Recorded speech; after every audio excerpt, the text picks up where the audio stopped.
Assalamualaikum warahmatullahi wabarakatuh. Dulur, pada kesempatan hari ini mari coba kita review, kita kasih ulasan dikit-dikit aja mengenai fungisida Envoy. Nah, salah satu fungisida yang dapat dipergunakan untuk tanaman padi, namun ada perdebatan bahwa fungisida Envoy ini tidak bisa dipergunakan untuk padi vegetatif.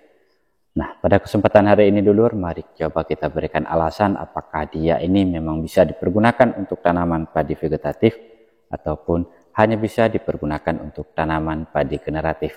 Ikuti saja selengkapnya. Oke, baik dulur, dimanapun berada, apapun kegiatannya, semoga sudah diberikan kesehatan, kekuatan, dan rezeki yang melimpah. Amin ya rabbal alamin. Dan dulur, langsung saja kita ke ulasannya. Pertama sekali yang harus kita perhatikan, fungisida Envoy ini adalah fungisida dengan dua bahan aktif seperti terbaca di sini.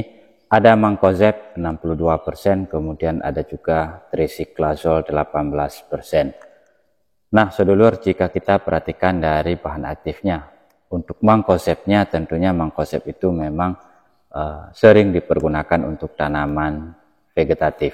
Nah, mancozeb ini adalah salah satu fungisida yang dia mampu bekerja mengendalikan jamur-jamur melalui akar, melalui tanah, di mana tanaman itu hidup. Nah, ini fungsi daripada bahan aktif mancozeb secara umum.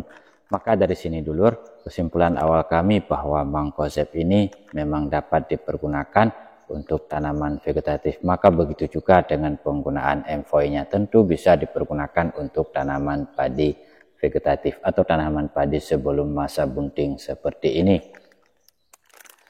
Namun yang jadi masalah dulur, di sini ada bahan aktif tricyclazole. Nah, di mana tricyclazole ini merupakan bahan aktif dari golongan triazole yang katanya dia memiliki salah satu efek yang dapat menghambat pertumbuhan tanaman, apakah itu padi ataupun tanaman lainnya. Maka oleh karenanya tricyclazole ini sering dikait-kaitkan sebagai fungisida yang dipergunakan untuk tanaman generatif. Maka oleh karenanya pula fungisida Envoy ini banyak perdebatan yang muncul bahwa dia dipergunakan untuk tanaman padi generatif saja, tidak bisa untuk tanaman vegetatif. Kemudian dulur, perlu juga kita perhatikan selanjutnya di dalam fungisida Envoy juga mengandung ini dulur, ada mangan plus dan juga zinc plus-plusnya. Nah, jika mangan dan zinc ini kemudian kita kait-kaitkan dengan mancozeb awalnya ini, maka tentunya kehadiran mangan dan zinc ditambahkan dengan mancozeb juga sangat layak diperuntukkan untuk vegetatif tanaman. Karena unsur mangan dan zinc ini merupakan salah satu unsur yang dapat memperkaya perakaran tanaman, menjaga dan melindungi tanaman sejak dari usia dini. Maka oleh karenanya lah penggunaan fungisida Envoy ini sering kami pergunakan untuk tanaman padi vegetatif. Lalu apa fungsi daripada fungisida Envoy ini untuk tanaman padi? Nah, jika kita perhatikan di sini, tentunya di sini tertulis jelas catatannya, fungisida Envoy ini adalah fungisida sistemik yang berbentuk WP atau tepung yang dapat disuspensikan untuk mengendalikan penyakit blast seperti ini dulur. Nah, ini fungsi daripada fungisida Envoy.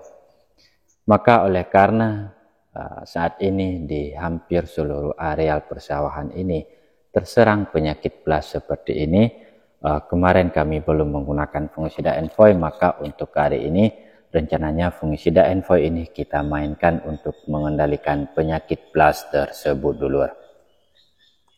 Lalu untuk dosisnya dulur, nah jika kita perhatikan di sini, dosisnya untuk pengendalian blast pada tanaman padi itu dipergunakan 1 gram per liter air. Artinya cukup menggunakan 15 gram untuk 1 tangki penyemprotan saja.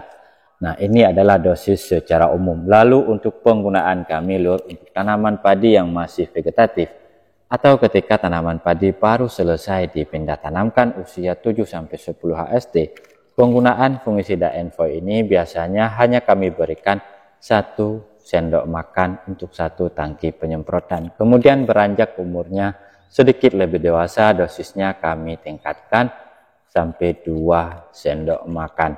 Lalu kemudian ketika sudah mulai memasuki masa atau fase primordia, fase menuju bunting, penggunaannya kembali disesuaikan, dan jika sudah ada kedapatan blast seperti ini, maka untuk pengendaliannya langsung kami gunakan 3 sendok makan untuk 1 tangki penyemprotan. Sementara jika kondisi tanaman padi seperti ini, namun tidak ada atau tidak ditemukan gejala-gejala ataupun serangan penyakit blast seperti itu, seperti di sana, maka penggunaan fungisidanya cukup kita berikan 2 sendok makan saja untuk 1 tangki penyemprotan. Kemudian kelebihan daripada fungisida Envoy ini lur, dia bisa tetap terus menjaga daun tanaman kita hijau, kuat, dan kokoh. Itulah salah satu kelebihan daripada fungisida Envoy, yang kelebihan tersebut tentunya didapatkan oleh trisiklazol, mangan, dan zinc yang ada di dalam fungisida Envoy ini. Nah, maka dulu sekali lagi penggunaan fungisida Envoy menurut kami masih layak, masih bisa dipergunakan untuk tanaman vegetatif, apakah dia itu untuk pencegahan blast ataupun untuk pengendalian blast daun pada tanaman padi kita lur.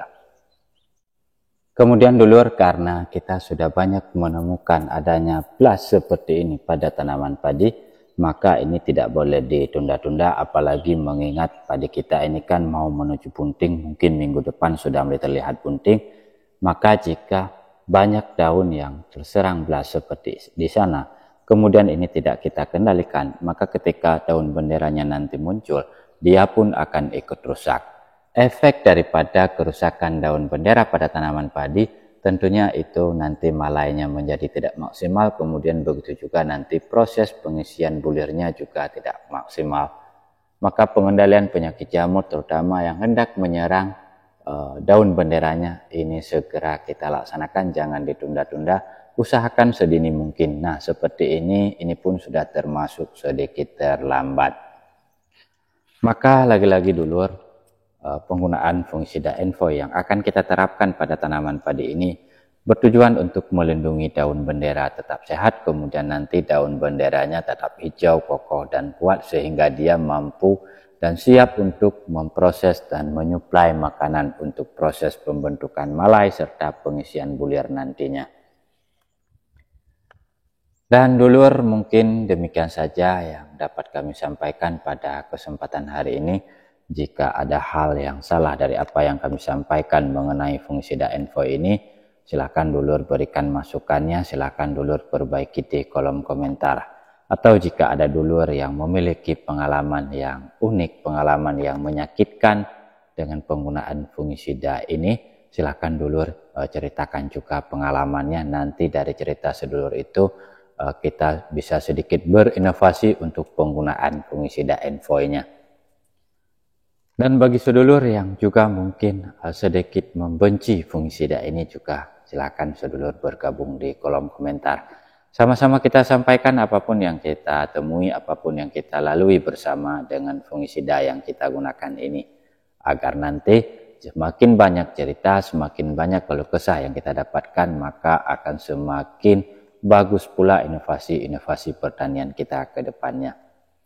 Baik dulur, nggak usah panjang lebar, mohon maaf jika penyampaian kami mungkin kurang berkenan. Kami cabut diri, selamat beraktivitas untuk sedulurku, semoga rezekinya lancar dan dimudahkan urusannya. Amin ya rabbal alamin. Kita jumpa lagi pada video kami yang selanjutnya. Kami cabut diri. Salam hormat. Assalamualaikum warahmatullahi wabarakatuh.